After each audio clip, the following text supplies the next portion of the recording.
अस्सलाम वालेकुम नाजरीन। आज हम रिलीज BYC प्रोटेस्ट के तवसत से इस पॉडकास्ट में मौजूद हैं। हमारे इस पॉडकास्ट का मकसद जो नैरेटिव मेन स्ट्रीम में डिस्कोर्स के तौर पर लाई गई है उनकी असलियत आप लोगों के सामने लाना है। और आज हमारे साथ मौजूद है नादिया बलोच जो कि डॉक्टर मारम बलोच की बहन है, और माज़ेब बलोच लापता राशिद हुसैन की भतीजी। और मेरा पहला सवाल नादिया बलोच से है। नादिया, इस कैंप के मकसद को समझने के लिए सबसे पहले हमें इसकी बुनियाद को जानने की जरूरत है, क्योंकि आप लोगों को यहाँ आने का मकसद BYC की क़यादत की रिहाई का मुतालबा है, लेकिन इनकी गिरफ्तारी के हवाले से यहाँ मुख्तलिफ राय पाए जाते हैं। आप डॉक्टर मारंग व दीगर लीडरान की गिरफ्तारी का पस मंजर बताएं कि वो कैसे और किन बुनियाद पर गिरफ्तार हुए हैं।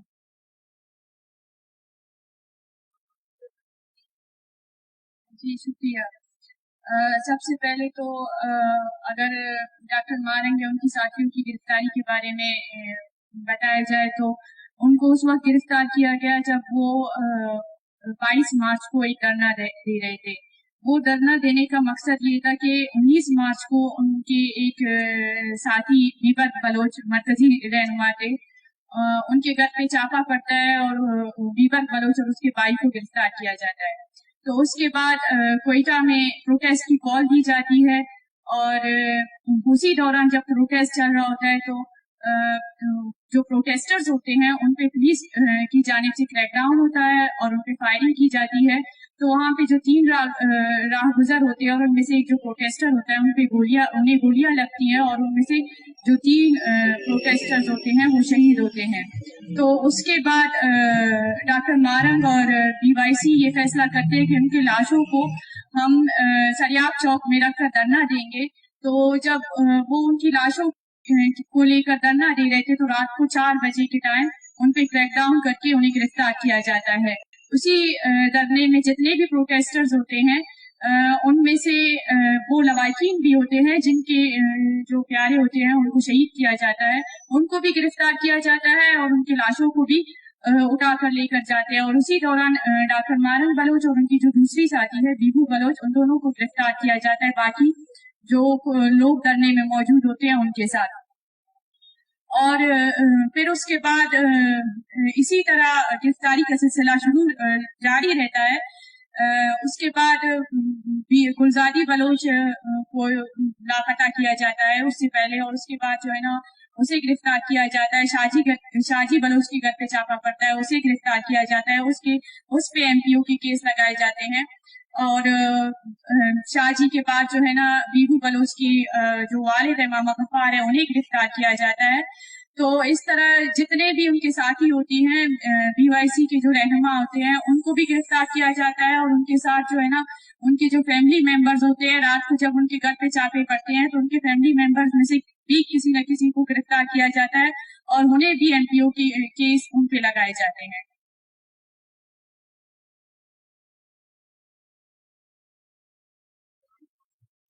मेरा दूसरा सवाल भी नादिया आपसे है। जैसा कि पहले हमने इनकी गिरफ्तारी के पस मंजर को समझा, लेकिन इनकी गिरफ्तारी के हवाले से एक बयानिया जो कि ISPR की तरफ से सामने आया था कि डॉक्टर मारंग बलोच और BYC के कारकुनान बलोच मुसल्लह तंजीमों से मुंसलिक लोगों की लाशों को वसूल करने की खातिर सिविल अस्पताल में आए थे और वहां उन्होंने तोड़फोड़ करने की कोशिश की थी, जिसकी पाताश में इन्हें गिरफ्तार कर लिया गया है। आपकी नजर में DGISPR की इस क्लेम में कितनी सदाकत है जो क्लेम DSPR है? जब DGISPR एक कॉन्फ्रेंस करते हैं, उस कॉन्फ्रेंस में वो ये क्लेम करते हैं या वो एलिगेशंस लगाते हैं कि डॉक्टर मारंग बलोच या उनकी जो पार्टी है वो जो मिलिटेंट ऑर्गेनाइजेशन है उनकी प्रॉक्सीज है या उनका सियासी चेहरा है, तो उसको प्रूफ करने के लिए उनके पास कुछ सबूत नहीं होते हैं। और हम बारहा अदालत में यही कहते हैं कि इनको MPO के केस में रखने का क्या जवाब बनता है। तो जो एडवोकेट जनरल होते हैं वो यही कहते हैं कि हमारे पास इनके खिलाफ सबूत है, हम सबूतों को पेश करेंगे कोर्ट में, लेकिन 3 महीने 15 दिन गुजरने के बाद भी उनके पास इस तरह का कोई सबूत नहीं होता कि वो उसको कोर्ट में पेश करे। और उसके बाद जब दूसरी बार वो प्रेस कॉन्फ्रेंस करते हैं तो दूसरी बार भी प्रेस कॉन्फ्रेंस में वो यही सेम एलिगेशंस लगाते हैं। तो हम इसको कानूनी तरीकेकार से उसे लीगल नोटिस भेजते हैं डिफॉर्मेशन का, और उन्हें कहते हैं कि हाँ, अगर आपको अगर लगता है कि मेरी बहन या उनकी जो सियासी पार्टी है वो किसी मिलिटेंट ऑर्गेनाइजेशन की प्रॉक्सी है तो आप आए उसको प्रूफ करें, लेकिन वो लीगल नोटिस का जवाब भी नहीं देते हैं। और मैं ये बताना चाहती हूँ कि पाकिस्तान की तारीख में लिखा गया है कि पाकिस्तान में सिर्फ बलोचों के साथ या मारन वो वायद शख्स नहीं, मारन की जो तंजीम है या पार्टी है वो पाकिस्तान की तारीख में पहली पार्टी नहीं है जिस पे इस तरह के एलिगेशंस लगाए गए हैं। अगर आप पाकिस्तान की तारीख को देखें तो आपको नजर आएगा कि पाकिस्तान के जो फाउंडर थे मोहम्मद अली जिन्ना, उनकी बहन पे भी इसी तरह के एलिगेशंस लगाए गए, बेनजीर भुट्टो पे भी इसी तरह के एलिगेशंस लगाए गए, या उनके जो वालिद थे भुट्टो साहब उनको भी इन्हीं एलिगेशंस की बुनियाद पर फांसी दिया गया। या उसके बाद आप देख सकते हैं इमरान खान की जो पार्टी है उसे भी यहूदियों का जो है ना एजेंट कहकर वो भी आज जेल में है, या नवाज शरीफ पे राह या दूसरे जो उनका एजेंट कहा गया उन्हें भी सजाएं दी गई।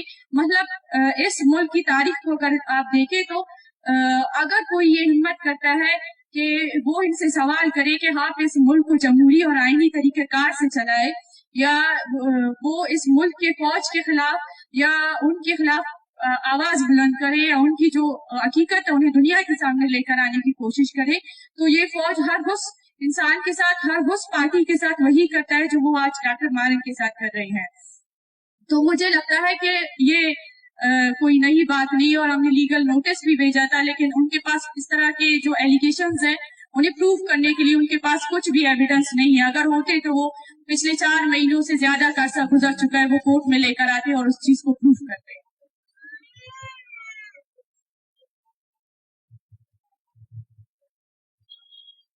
मजीद मेरा अगला सवाल आपसे है।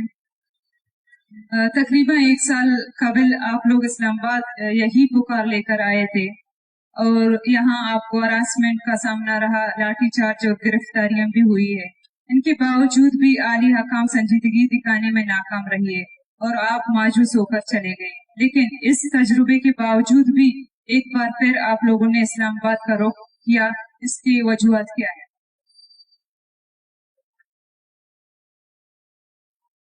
बहुत शुक्रिया आपका। जैसे कि आप सबके इल्म में है कि पिछले साल जो बालाज बलूच को बेदर्दी से शहीद किया गया, उसके जो है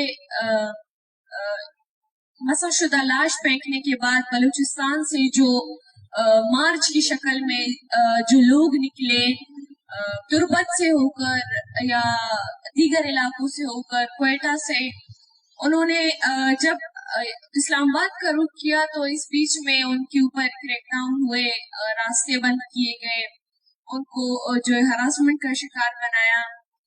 जब वो काफिला इस्लामाबाद में पहुंच जाता है, वो जैसे ही पहुंचता है तो पुलिस या तो इंतजामिया की भारी नफरी खड़ी होती है वहां पे खड़ी होती है, और वो किस तरीके से हमारी पर शेलिंग करते हैं, हमारी पर डंडों से हमें मारते हैं, जो है बसेस में हमें डाल देते हैं, और 3 दिन तक हमें उन जो है जेल में किस तरीके से रखते हैं और हमारे साथ उनका वहां सलूक क्या होता है। उसके बाद जब हम अपना कैंप लगाते हैं, और इन सारी चीजों के होने के बावजूद जो हमारा केस हो वो इंटरनेशनली हाईलाइट हुआ, क्योंकि पाकिस्तान में बलूच के ऊपर होने वाला जुल्म वो बाहर के इदारों तक पहुंची। जब उनको इस चीज से अंदाजा हुआ कि पाकिस्तान में बलूच का कैसा नस्ल खुशी हो रहा है, बलूच को किस बेदर्दी से कत्ल किया जा रहा है, और उसके बाद हम एक बड़ी तादाद में वहां बैठे रहे, काफी ज्यादा सर्दी थी, हमारे पास बूढ़े माए थे, हमारे पास छोटे छोटे बच्चे थे। और जब हम यहाँ से मायूस होकर बलूचिस्तान का रुख करते हैं, हम सिर्फ हुकूमत से मायूस हुए, क्योंकि जो हम उम्मीदें लेकर यहाँ आए थे, जो माए हमारे साथ आए थे, हम ये उम्मीद लेकर आए थे कि हमारे लोग आपके अदालतों में पेश हो, आप उनको जो है फेयर ट्रायल का मौका दे दें। जब हम इस्लामाबाद से निकले, हम बलूचिस्तान पहुंचे, तो वहाँ हमारी जो कौम थी, हमारी जो बलूच राज थी, उन्होंने हमें किस तरह से जो ये वापस हिम्मत दी। और अब इस दफा पिछले 23 दिनों से हम यहाँ बैठे हैं, हम वो सारी बातें हम भूल चुके हैं, क्योंकि डॉक्टर महरंग बलूच, हमारे दीगर साथी जो पिछले साल हमारे साथ थे, उन्होंने जो है हमेशा लापता अफराद की बाजियाबी का मुतालबा किया। पिछले 4 महीनों से उन पर क्रैकडाउन किया गया, उनको जो है 3MPO के तहत बंद किया, और उसके बाद झूठे FIRs में उनको जो है अभी तक अपनी तहवील में रखा है। उनकी बाहिफाजत रिहाई के लिए हम एक दफा फिर इस्लामाबाद पहुंचे। हम सिर्फ यही उम्मीद लेकर पहुंचे, क्योंकि डॉक्टर महरंग बलूच ने अपनी एक जाती जिंदगी हमारी लिए कुर्बान की। फिर हमने यही सोचा कि हम उस शख्स के लिए कुछ नहीं कर पा रहे। फिर हमने यही फैसला लिया कि हम एक दफा फिर कैपिटल सिटी में जाकर बैठ जाते हैं। क्या पता डॉक्टर महरंग इस मुल्क में रहकर भी पुरअमन सियासत कर रही है, क्या पता उसके लिए इस रियासत ने ये तय कर लिया हो कि डॉक्टर महरंग इनके कल के लिए आवाज उठा रहे हैं। मगर हमें ये अफसोस हो रहा है कि हमें पिछले साल की तरह इस साल फिर मायूसी का शिकार होना पड़ रहा है। हम यहाँ पर भी इस साल धूप में, सर्दी में हमारे पास छोटे छोटे माए होते हैं, बच्चे। हम यही कोशिश करते हैं कि रियासत जो है हमें सुने, हमारे लोगों की रिहाई तक हमारी आवाज को सुने। और इस दफा जो इंतजामिया का रवैया है हमारे साथ, वो सख्त है, मगर वो क्रैकडाउन या वो हमें हमारे साथ इस तरह का खदशा इसलिए नहीं करना चाह रहा है, क्योंकि पिछले साल जो हमारा मसला इंटरनेशनली हाईलाइट हुआ था, वो इस थ्रू पे डर रहा है। वो सिर्फ इस चीज को इमेजिन कर रहा है कि दुनिया भर में मेरा जो वो निकाब है इन्होंने उतार दिया। तो आज भी हम पुरअमन है, हम बैठे हुए, हम यही डिमांड कर रहे हैं कि हमारे लोगों को रिहा किया जाए।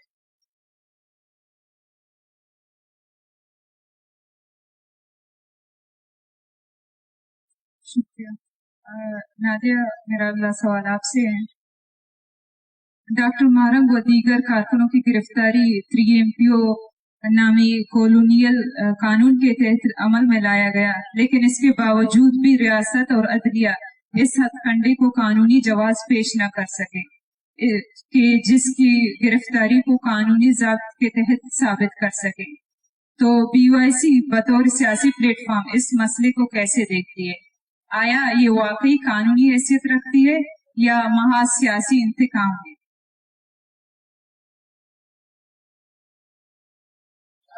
जिस तरह से इस कानून का इस्तेमाल किया जा रहा है, मतलब जो जुडिशरी और लॉ का इस्तेमाल इस वजह से भी पाकिस्तान में किया जा रहा है कि जो सियासी और पुरअमन आवाजें हैं उनको दबाया जाए। पहले जिस तरह से क्रैकडाउन किया जाता था, उनको लगा या रियासत को ये लगा कि अगर हम इन पे क्रैकडाउन करते हैं या कोई दूसरा पुरतशद्दुद तरीका इख्तियार करते हैं, इनको जबरी तौर पर गुमशुदा करेंगे या दूसरा तीसरा तरीका कार इस्तेमाल करेंगे, तो मे भी हमारे जो ये जिस तरह हम जिन रस्तों का या जिन तरीका कार का हम इस्तेमाल करेंगे उनका कोई जवाब ना बने। तो उन्होंने अपने कानून का इस्तेमाल करना शुरू कर दिया है बलूचिस्तान के अंदर। लेकिन MPO का जो कानून है उसका इस्तेमाल मतलब यही है कि जो बलूचिस्तान में जो सियासी आवाजें हैं या जो पुरअमन आवाजें हैं उनको दबाया जाए और लोगों को डरा धमका कर उन्हें एक ऐसा खौफ का माहौल पैदा किया जाए कि कोई भी बलूचिस्तान के अंदर किसी भी तरह की सियासी एक्टिविटी ना हो। और एमपीओ का जो कानून है वो सिर्फ जो सियासी पार्टीज हैं उनके खिलाफ इस्तेमाल नहीं कर रहे हैं, बल्कि इसको हर उस इंसान के खिलाफ इस्तेमाल कर रहे हैं जो सियासी एक्टिविटीज में हिस्सा लेते हैं। स्टूडेंट्स के खिलाफ इस्तेमाल कर रहे हैं। बलूचिस्तान के अंदर अगर इन्हीं दौरान अगर कोई स्टूडेंट ऑर्गेनाइजेशन सर्कल के लिए या किसी और चीज के लिए वो कॉल देते थे तो इन्हें आके पुलिस की तरफ से डरा धमकाया जाता था कि आप लोग अगर सर्कल्स लगाएंगे तो हम आप लोगों को एनपीओ के कानून के तहत बंद करेंगे, या अगर जो उस्ताद थे या टीचर्स थे उन्होंने अपने बुनियादी हुकूक के लिए रोड पे निकले तो उनको भी एमपीओ के कानून के तहत बंद किया गया।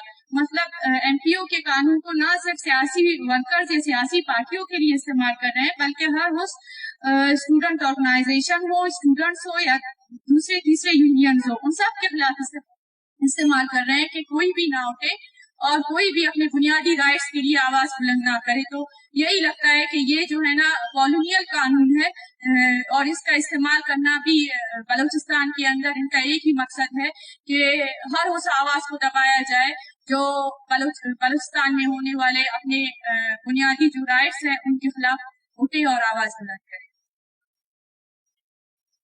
शुक्रिया। मेरा अगला सवाल भी आपसे है। नादिया, बतौर डॉक्टर मारंग की बहन, इनकी रिहाई के लिए आप काफी सरगर्म नजर आ रहे हैं और अदालती या कानूनी प्रोसेस में भी आप हम वक्त पेश रही है। तो इस दौरान आपको रियासत और इसके इदारों की जानिब से किन किन मसाइल का सामना करना पड़ा?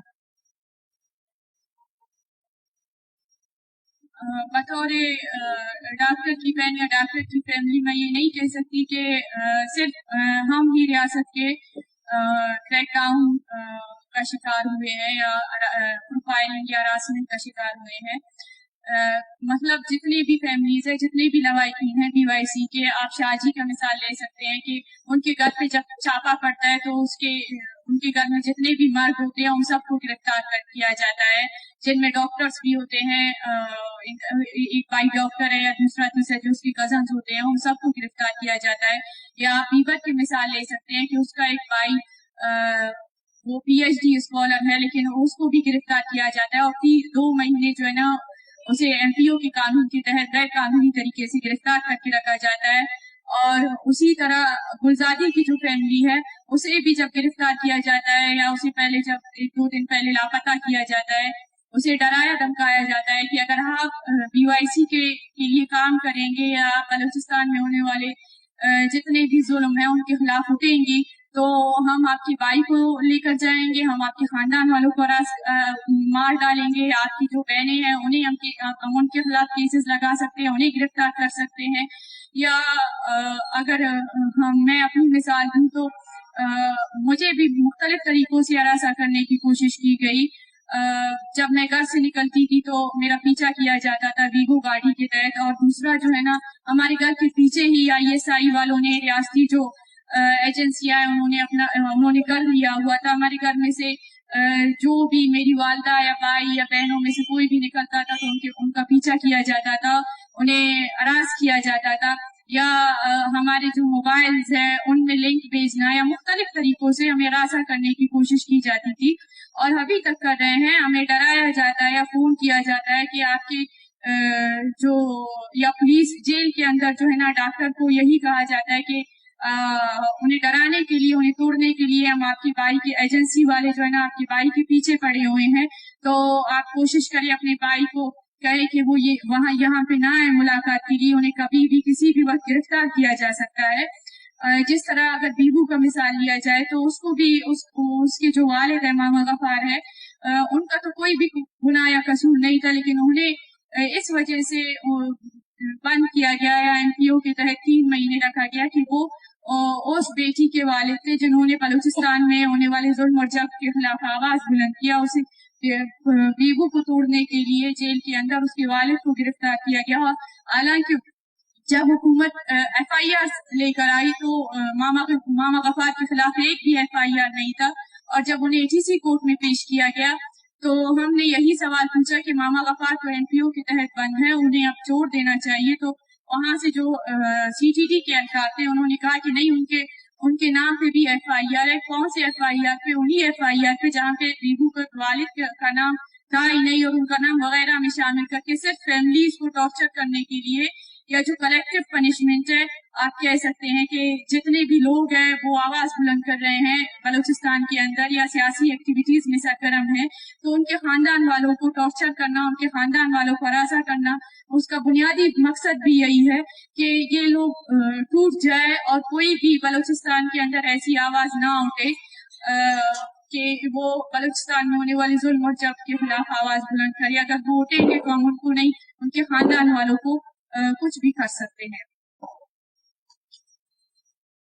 शुक्रिया। मेरा अगला सवाल माजिद आपसे है। आप राशिद हुसैन की जबरी गुमशुदगी के वक्त काफी छोटी थी और इसी छोटी उम्र से एहतजाज करते आ रही हो। आपके ख्याल में एहतजाज करना क्यों जरूरी है और बलोच अवाम किन मकासद के लिए एहतजाजों में हिस्सा ले?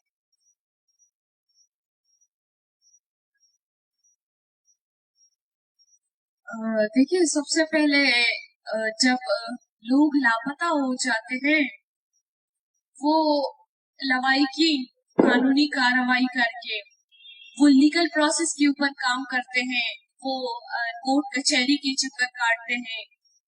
इन सारी चीजों से नाउमीद होकर मेरे ख्याल में उन लवाहिकीन का लास्ट ऑप्शन जो है वो एहतजाज हो जाता है। अगर आप बात करें उन मिसिंग पर्सन्स की जिनकी फैमिलीज आज अपनी जो है खौफ का शिकार होकर अपने लापता शख्स के लिए आवाज नहीं उठाते हैं, वो जो है अपने लापता या भाइयों बेटियों को भूल जाते हैं। मतलब वो हमसे तो लापता है, वो रियासत के जिंदान में भी गायब है। ये सिर्फ हमारे खामोशी का नतीजा है। मैं कहती हूँ कि अगर एक शख्स लापता हो जाता है तो उसकी बाहिफाजत रिहाई के लिए एक लास्ट ऑप्शन रोडों पर निकलना होता है। अगर मैं अपनी मिसाल ले लूं, मैं उस वक्त काफी ज्यादा छोटी थी, तो जब वकीलों के पास जाते थे या कभी हम कोर्ट जाते थे, कहीं पर भी हम जाते थे, जीआईटीज में आज भी हम जाते हैं, तो हमें वहां से कोई ऐसा रिस्पॉन्स नहीं पहुंचता। जब हम रोडों पर निकलते हैं, जब हम पे जुल्म होती है, जब एक एहतजाज में हमारे लोग कत्ल हो जाते हैं, तब रियासत हमें हर तरीके से टॉर्चर करने की जो है शुरू करती है। वो जो है एक फैमिली अगर अपने लापता शख्स की तस्वीर लेकर रोडों पर निकलती है तो उसको जो है हरासा करने की कोशिश करते हैं कि आप लोग एहतजाज ना करें, आप लोग अपने उस शख्स को भूल जाएं। मगर ये नाकाबिले कबूल है कि वो शख्स अपने लापता भाई को कैसे भूल सकता है, जिनके आंखों के सामने से आप उन्हें लेकर गए। और सबसे बड़ी बात यह है कि रियासत को ये सारी चीजें कमजोर बना देते हैं। अब रियासत की कमजोरी आप यहाँ देखें, मारन एक औरत है, बीबो एक औरत है, गुलसादी एक औरत है, वो इनकी आवाज से इतना डर चुका है, वो इनकी एक आवाज से कपाता है, फिर ये रियासत हमारे बाहर निकलने से कमजोर बन जाती है। हम अपने हर वो शख्स के लिए आवाज उठाएं जो रियासत के उन जिंदानों में, रियासत की उन टॉर्चर सेलों में बगैर किसी वारंट के, बगैर किसी कसूर की कैद है। हम मानते हैं कि रियासत एक बहन को निकलने के बाद उनको काफी सूरत में हरासा करने की कोशिश करता है। उन्हें ये तक कहता है कि आपका एक भाई लापता है, मैं आपका दूसरा भाई भी लापता करूंगा। लेकिन नहीं, रियासत को कमजोर बनाना है, आपको कमजोर नहीं बनना। आप किसी भी सूरत में कमजोर नहीं बने, क्योंकि आप पुरअमन है, आप मजलूम है और आपको अपने हक के लिए बात करना है। بہت شکریہ.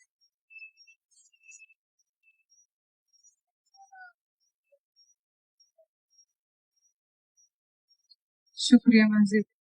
میرا لاسٹ سوال نادیہ آپ سے ہے. شروع دن سے لے کر آج تک پاکستانی مین اسٹریم میڈیا ہو یا دوسرے ذرائع ان پر اکثر ڈاکٹر کے حوالے سے مختلف متبادل الزامات لگائے جا رہے ہیں. انہیں کبھی پروکسی تو کبھی کچھ اور کہا جا رہا ہے. آپ ان الزامات اور ان بیانیوں کو کیسے دیکھتے؟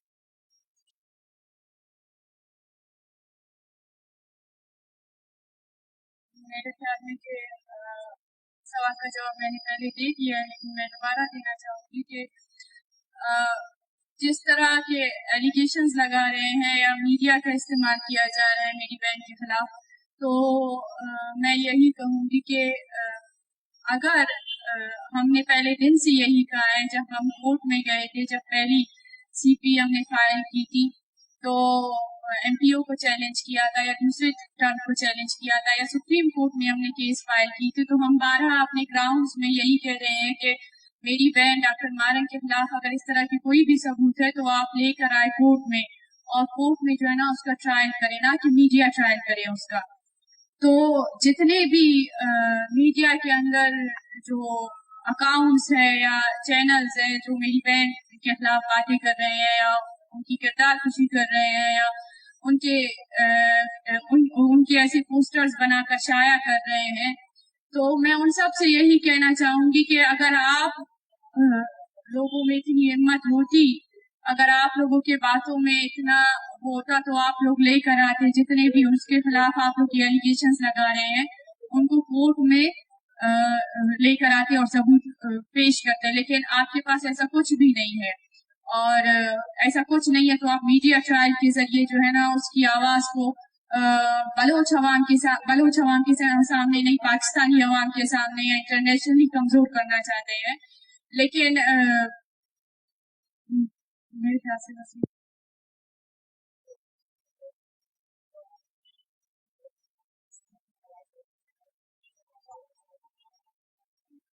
Thank you Nadia. اور ہمارا پوڈ کاسٹ یہاں سے ختم ہوتا ہے. ہم آپ سب لوگوں کا تہہ دل سے شکریہ ادا کرتے ہیں. Thank you so much.